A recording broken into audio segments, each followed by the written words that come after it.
Eventually. Okay. Well, in the meantime... Oh god, no. I'm gonna die. Oh no.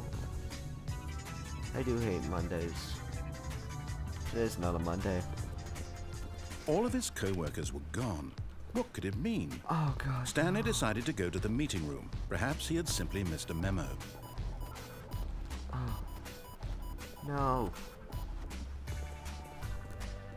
When Stanley came to a set of 2 open doors, he entered the door on his left.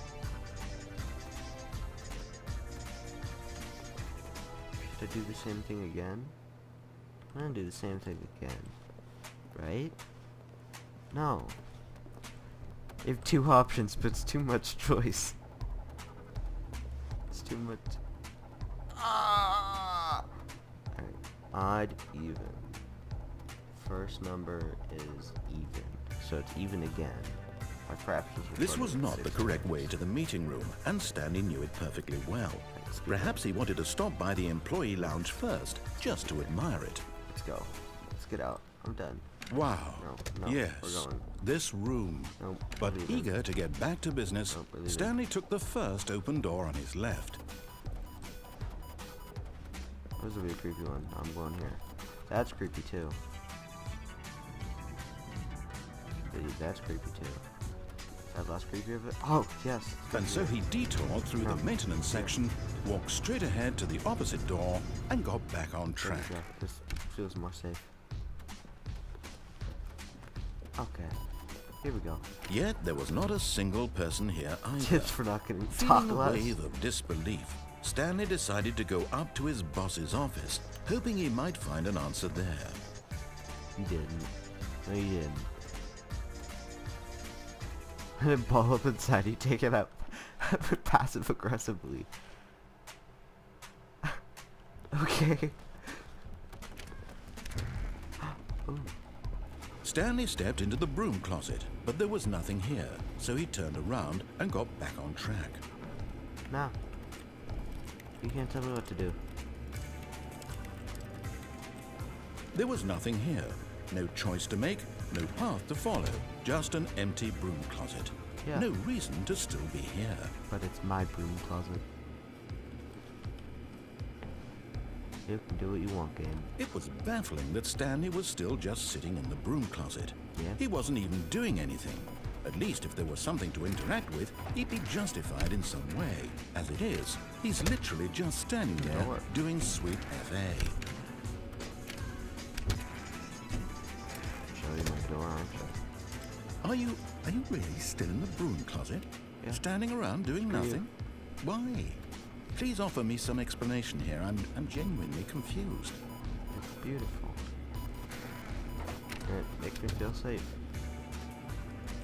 You do realize there's no choice or anything in here, right? Yes. If I'd said Stanley walked past the broom closet, at least you would have had a reason for exploring it to find out. But it didn't even occur to me because literally this closet is of absolutely no significance to the story whatsoever. I never would have My thought broom to closet. mention it. It's mine. It's got magic tubes. Magic tubes. Maybe to you this is somehow its own branching path. Maybe when you go talk about this with your friend, you'll say, "Oh, did you get the broom closet ending? The broom closet ending was my favorite." I hope your friends find this concerning. I can't jump.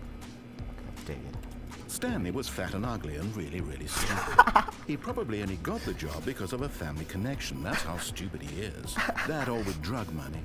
Also, Stanley is addicted to drugs and hookers. But I like the broom closet. Well, I've come to a very definite conclusion about what's going on right now. You're dead.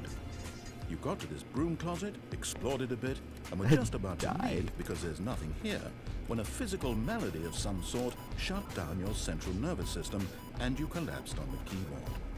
Well, in a situation like No, this, the that's not responsible magic. thing is to alert someone nearby so as to ensure that your body is taken care of before it begins to decompose. Hello? Anyone who happens to be nearby? The person at this computer is dead. He or she has fallen prey to any number of your countless human physiological vulnerabilities. It's indicative of the long-term sustainability of your species. Please remove their corpse from the area and instruct another human to take their place at the computer, making sure they understand basic first-person video game mechanics and filling them in on the history of narrative tropes in video gaming, so that the irony and insightful commentary of this game is not lost on them. Nope. All right. When you've done that, just step out into the hallway.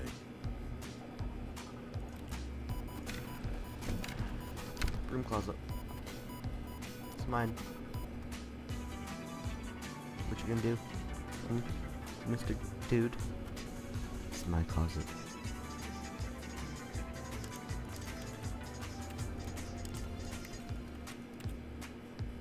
Did I stay in the broom closet?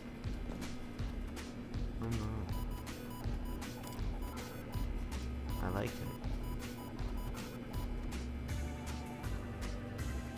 Makes me feel safe.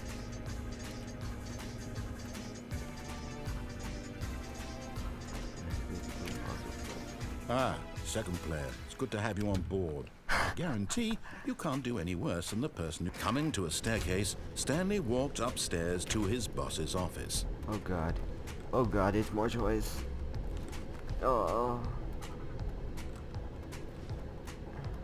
No, I don't trust you. I don't trust you. I'm going downstairs. Nope. Nope, nope, nope. Red lights are not good. Red lights are not good. Do not like red lights. Whoa! This guy's living the life. He's got red and brown. So that means if he gets scared, it blends right in.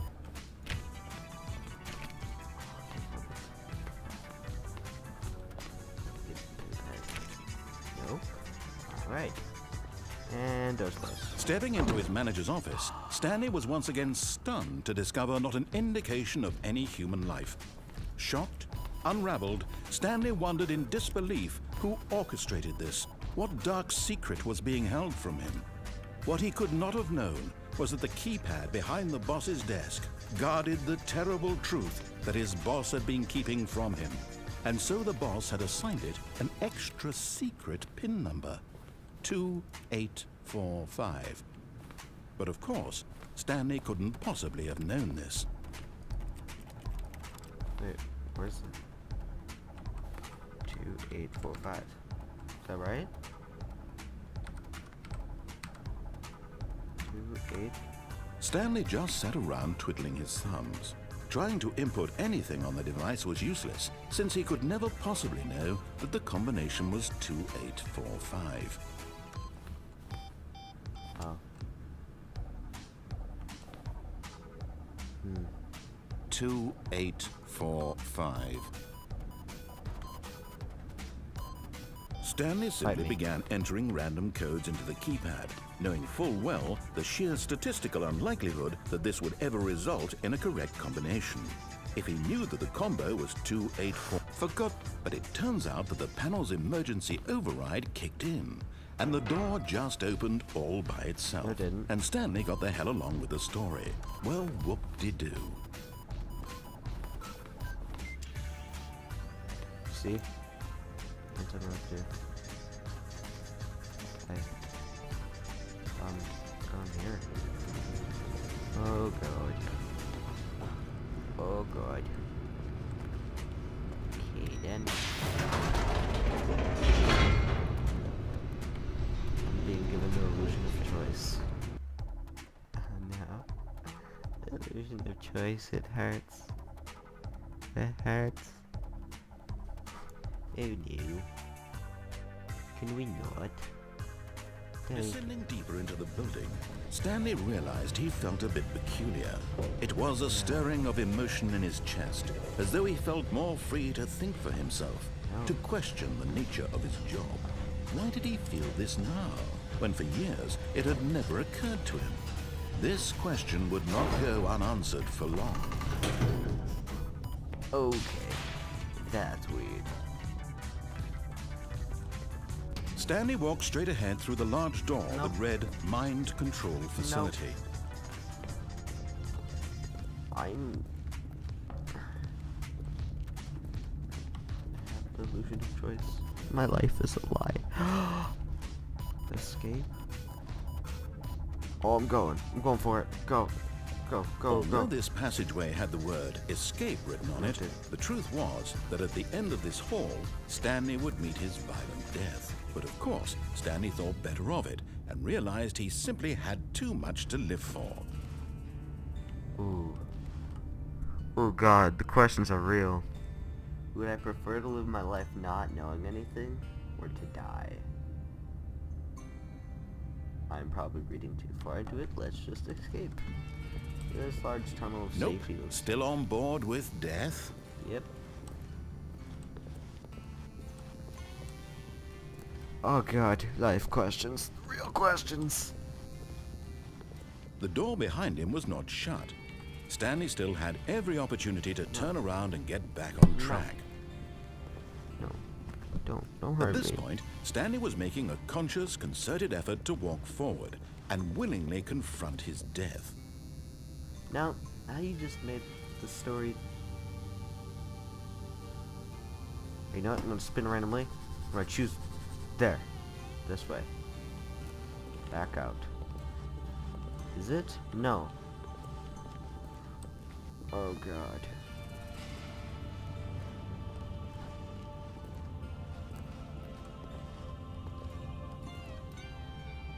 That is death.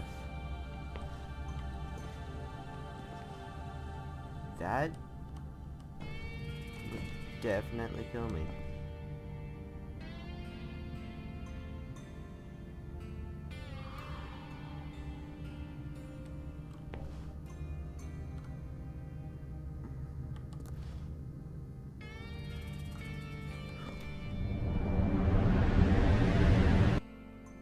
Oh no, I just lived out the story.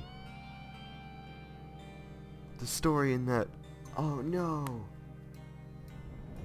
The part in the area where... Oh no, I'm not dead. Still very much alive.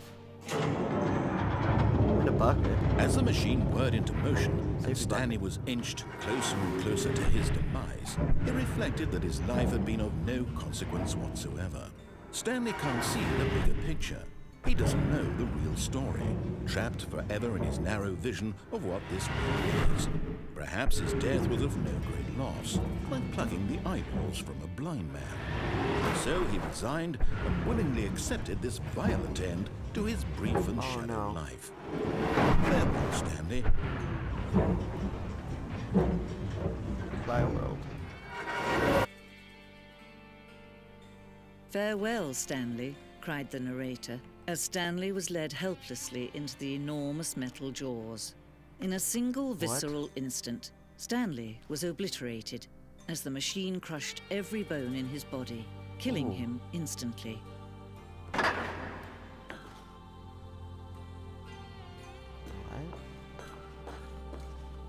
What's over here?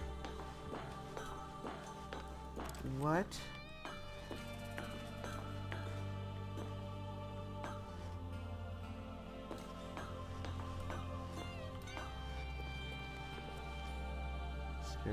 And yet it would be just a few minutes before Stanley would restart the game, back in his office, as alive as ever. What exactly did the narrator think he was going to accomplish? This isn't my office. Looks like Paper Mario. When every path you can walk has been created for you long in advance, death becomes meaningless, making life the same. Do you see now? Do you see that Stanley was already dead from the moment he hit start? What?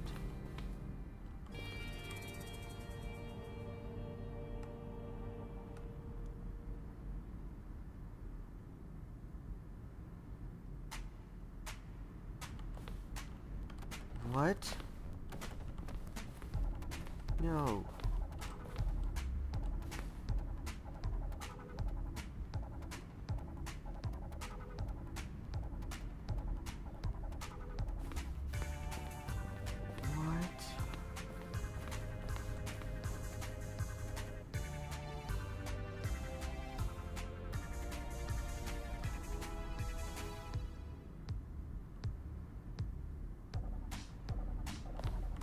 What? Filing cabinets. Okay.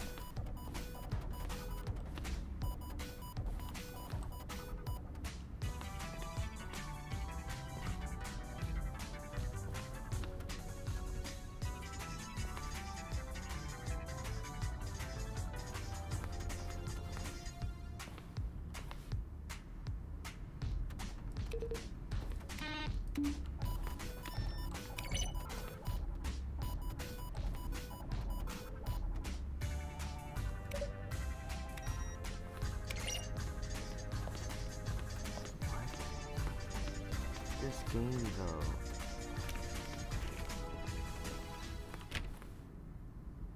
How?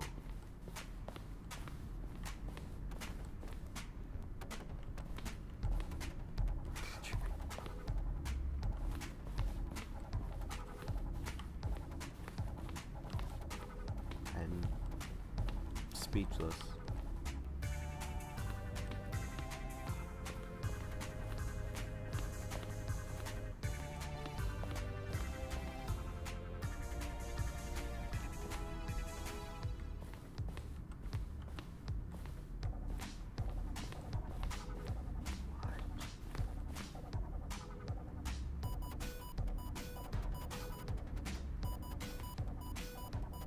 To lose his door.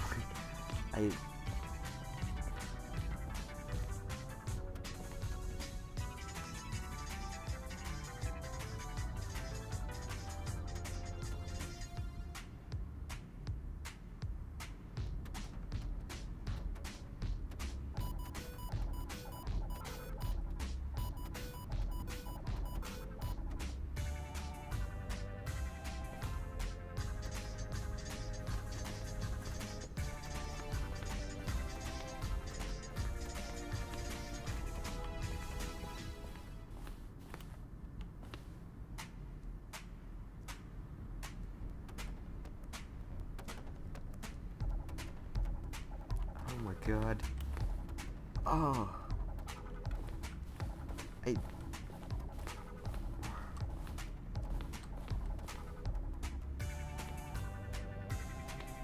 I'm just blue now. It's all different. Everything is different. It's blue.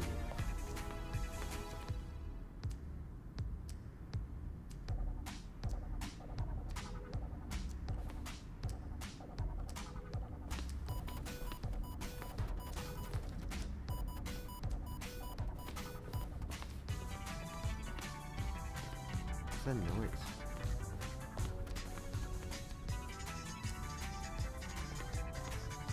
I can't. This game.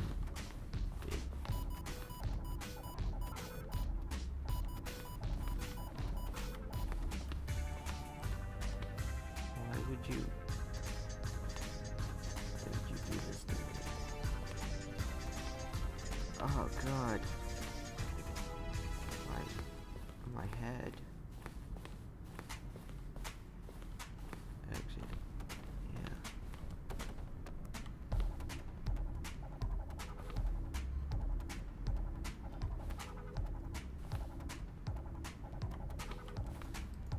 Which ending did I get? I think I got the death ending. Oh, look at these two. How they wish to destroy one another. How they wish to control one another. How they both wish to be free.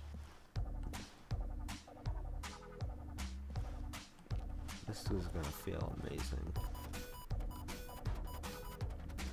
My name's Assent. Thank you all for watching. I am...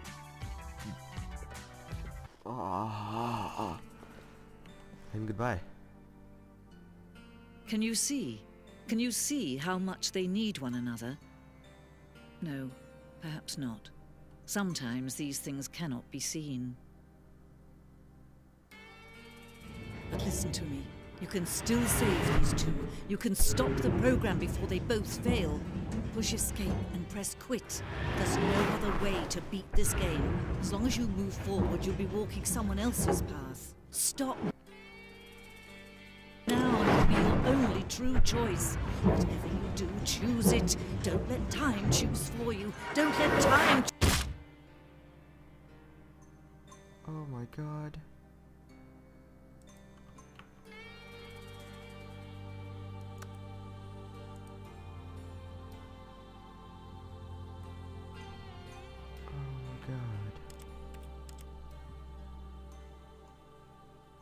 Oh god.